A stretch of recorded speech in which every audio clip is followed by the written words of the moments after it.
और बेताल की पहली कहानी। काशी में प्रताप मुकुट नाम के राजा राज्य करता था। उसके वज्र मुकुट का नाम एक बेटा था। एक दिन राजकुमार दीवान के लड़के को साथ लेकर शिकार खेलने जंगल गया। घूमते घूमते उन्हें तालाब मिला। उसके पानी में कमल खिले थे और हंस किकोल कर रहे थे। किनारे पर घने पेड़ थे जिन पर पक्षी चहचहा रहे थे। दोनों मित्र वह रुक गए और तालाब में पानी पीने हाथ में धोकर ऊपर महादेव के मंदिर गए। घोड़ों को उन्होंने मंदिर के बाहर बांध दिया था। वो मंदिर में दर्शन करके बाहर आए तो देखते हैं क्या कि तालाब के किनारे राजकुमारी अपनी सहेलियों के साथ स्नान करने आई है। दीवान का लड़का वहीं एक पेड़ के नीचे बैठा रहा, पर राजकुमार से न रहा गया, वह आगे बढ़ गया। राजकुमारी ने उसकी ओर देखा तो वह उस पर मोहित हो गया। राजकुमारी भी उसकी तरफ देखती रही। फिर उसने किया क्या कि जूड़े में से कमल का फूल निकाला, कान से लगाया, दांत से लगाया, दांत से कुतरा, पैर के नीचे दबाया और फिर सीने से लगा अपनी सखियों के साथ चली गई। उसके जाने पर राजकुमार निराश हो गया और अपने मित्र के पास आया और सब हाल सुनाकर बोला, मैं इस राजकुमारी के बिना नहीं रह सकता, पर मुझे ना तो उसका नाम मालूम है, ना ही ठिकाना। वह कैसे मिलेगी? दीवान के लड़के ने कहा, राजकुमार आप इतना ना घबराएं, बस सब कुछ बता गई है। राजकुमार ने पूछा, कैसे? वह बोला ने पूछा कैसे? वह बोला, उसने कमल का फूल सिर से उतारकर कानों में लगाया तो उसने बताया कि मैं कर्नाटक की रहने वाली हूँ। दांत से कुतरा तो उसका मतलब था कि मैं दंत बाट की बेटी हूँ। पाँव से दबाने का अर्थ था कि मेरा नाम पद्मावती है। और सीने से लगाकर उसने बताया कि तुम मेरे दिल में बस गए हो। इतना सुनना था कि राजकुमार की खुशी से फूल उठा। बोला, अब मुझे कर्नाटक देश में ले चलो। दोनों मित्र वहां से चल दिए। घूमते फिरते सैर करते दोनों कई दिन बाद वहां पहुंचे। राजा के महल के पास गए तो एक बुढ़िया ने अपने द्वार पर बैठी चरखा काटती मिली।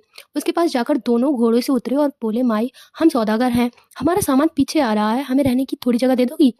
उनकी शक्ल सूरत देखकर बात सुनकर बुढ़िया का मन में ममता उमड़ आई। बोली, बेटा तुम्हारा घर है, जब तक जी आए तब तक रह लो। दोनों वहीं ठहर गए। दीवान के बेटे ने उससे पूछा, माई तुम क्या करती हो, तुम्हारे घर में कौन कौन है और तुम्हारी गुजर बसर कैसे होती है? तो बुढ़िया का जवाब था, बेटा मेरा एक बेटा है जो राजा की चाकरी में है। मैं राजा की बेटी पद्मावती की धाय थी। बूढ़ी हो जाने से अब मैं घर में रहती हूँ। राजा खाने पीने को दे देता है। दिन में एक बार राजकुमारी को देखने महल में जाती हूँ। राजकुमार ने बुढ़िया को कुछ धन दिया और कहा, माई कल तुम वहां जाओ तो राजकुमारी से कह देना कि जेठ सुदी पंचमी को तुम्हें तालाब पर जो राजकुमार मिला था वह आ गया है। अगले दिन जब बुढ़िया राजमहल गई तो उसने राजकुमार का संदेश उसे दिया। सुनते ही राजकुमारी ने गुस्सा होकर हाथों में चंदन लगाकर उसके गाल पर तमाचा मारा और कहा, मेरे घर से निकल जा। बुढ़िया ने घर आकर सब हाल राजकुमार को बताया तो राजकुमार हक्का बक्का रह गया। तब उसके मित्र ने कहा, राजकुमार आप घबराए नहीं, उसकी बातों को समझें। उसने 10 उंगलियां सफेद चंदन में मारी हैं। इसका मतलब यह है कि अभी इस रोज चांदनी के हैं, उनके बीतने पर मैं अंधेरी रात में मिलूंगी।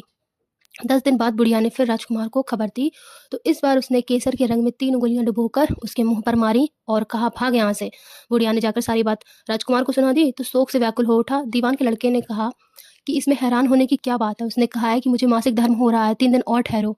3 दिन बीतने पर बुढ़िया फिर वहां पहुंची और इस बार राजकुमारी ने उसे फटकार कर पश्चिम की खिड़की से बाहर निकाल दिया। सुनकर दीवान का लड़का बोला, मित्र आज रात उसने तुम्हें उसकी खिड़की की राह से बुलाया है। खुशी के मारे राजकुमार उछल पड़ा। समय आने पर उस बुढ़िया की पोशाक पहनी, इत्र लगाया, हथियार बांधे। दोपहर रात बीतने पर वह महल जा पहुंचा और खिड़की से होकर अंदर पहुंच गया। राजकुमारी वहां तैयार खड़ी थी। वह उसे भीतर ले गई।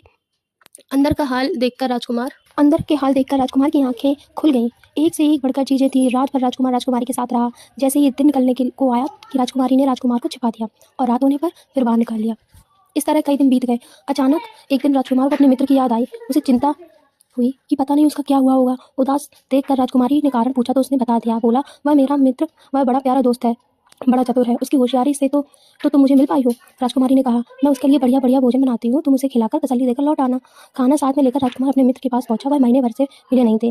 राजकुमार ने मिलने पर सारा हाल सुना के कहा कि राजकुमारी को मैंने तुम्हारी चतुराई की सारी बातें बता दी हैं, तभी तो उसने यह भोजन बनाकर भेजा है। दीवान का लड़का सोच में पड़ गया। उसने कहा, यह तुमने अच्छा नहीं किया। राजकुमारी समझ गई है कि जब तक मैं हूँ वह तुम्हें अपने बस में नहीं रख सकती, इसलिए उसने खाने में जहर मिला के भेजा है। यह कहकर दीवान के लड़के ने थाली में से एक लड्डू उठाकर कुत्ते के आगे डाल दिया। खाते ही कुत्ता मर गया। राजकुमार को बड़ा बुरा लगा। उसने कहा, ऐसी स्त्री से तो भगवान बचाए, मैं अब उसके पास नहीं जाऊंगा। दीवान का बेटा बोला, नहीं, अब ऐसा उपाय करना चाहिए जिससे हम उसे घर ले चलें। आज रात को तुम वहां जाओ, जब राजकुमारी सो जाए तो उसकी बाई जांघ पर त्रिशूल का निशान बनाकर उसके गहने लेकर चले आना। राजकुमार ने ऐसा ही किया। उसके आने पर दीवान के बेटा उसे साथ ले योगी का बेस बनाकर मरघट में जा बैठा और राजकुमार से कहा कि तुम ये गहने लेकर बाजार में बेच आओ।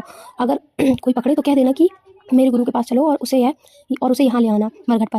राजकुमार गहने लेकर शहर गया और महल के पास एक सुनार को दे दिया। देखते ही सुनार ने उन्हें पहचान लिया और कोतवाल के पास ले गया। कोतवाल ने पूछा तो उसने कह दिया कि ये मेरे गुरु ने दिए हैं। गुरु को भी पकड़वा लिया गया। सब राजा के सामने पहुंचे। राजा ने पूछा, योगी महाराज, ये गहने आपको कहाँ से मिले? योगी बने दीवान के बेटे ने कहा, महाराज, मैं मसान में काली चौदस को डाकिनी मंत्र सिद्ध कर रहा था कि डाकिनी आई, मैंने उसके गहने उतार लिए और उसकी बाई जांग में त्रिशूल का निशान बना दिया। इतना सुनकर राजा महल में गया और उसने रानी से कहा, पद्मावती की बाई जांग पर देखो, त्रिशूल का निशान तो नहीं। रानी ने तो देखा था। राजा को बड़ा दुख हुआ। बाहर आकर वह योगी को एक और ले जाकर बोला, महाराज, धर्मशास्त्र में खोटी स्त्रियों के लिए क्या दंड है?